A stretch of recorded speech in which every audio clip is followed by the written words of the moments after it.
In Umberto Eco's piece entitled How Culture Conditions the Colors We See, Eco hypothesized that color and further expressions are conditioned based on culture. Look at this picture. What is your emotional response to the bright colors? There have been physiological studies regarding human reaction to colors, such as the fast food restaurant McDonald's applying the colors of red and yellow to elicit a sense of urgency in order to increase customer turnover. However, Eco maintains that past the physiological response, meanings are assigned to visions are culturally dependent. Each culture maintains a unique perspective based on a series of historical contexts, cultural norms, and higher understanding of details. Eco is interested in the presence of colors throughout the world. While the physical attributes of the colors are identical, the connotative meaning is different. For example, in America, the red background and yellow arch means McDonald's. Eco states that when one utters a color term, one is not directly pointing to a state of the world, but, on the contrary, one is connecting or correlating that term with a cultural unit or concept.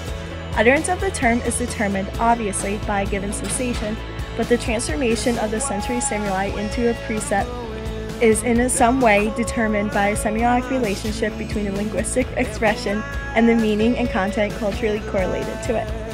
Think of the word white. Immediately you think of color. Secondly, Western people may play word association with such terms like snow, weddings, doves, which usually symbolize love, white knight, who's been known to save the damsel in distress, heaven and angels, and doctors.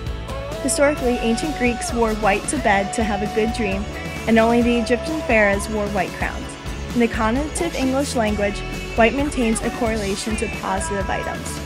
On the contrary, Eastern word association would focus on funerals and death. A white carnation symbolizes death in Japan. These negative connotations shows a divergence of cultural dependent connotations. In this example, it would be culturally unacceptable to wear white to a Japanese wedding. However, knowledge of this bicultural social blunder results in better appreciation for cultural differences.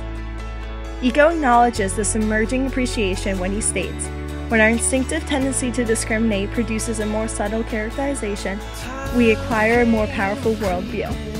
While maintaining an instinctive tendency to discriminate may sound negative, it results in a greater sense of understanding and openness to the world.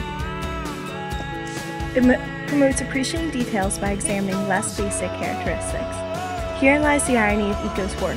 The cultural conditions unique to each country, which defines the differences between those cultures, actually unifies the cultures by placing color meanings within terms of oppositions and positions in relation to other units. Therefore, one actually gains a better understanding and deeper understanding because of the differences that appear to them.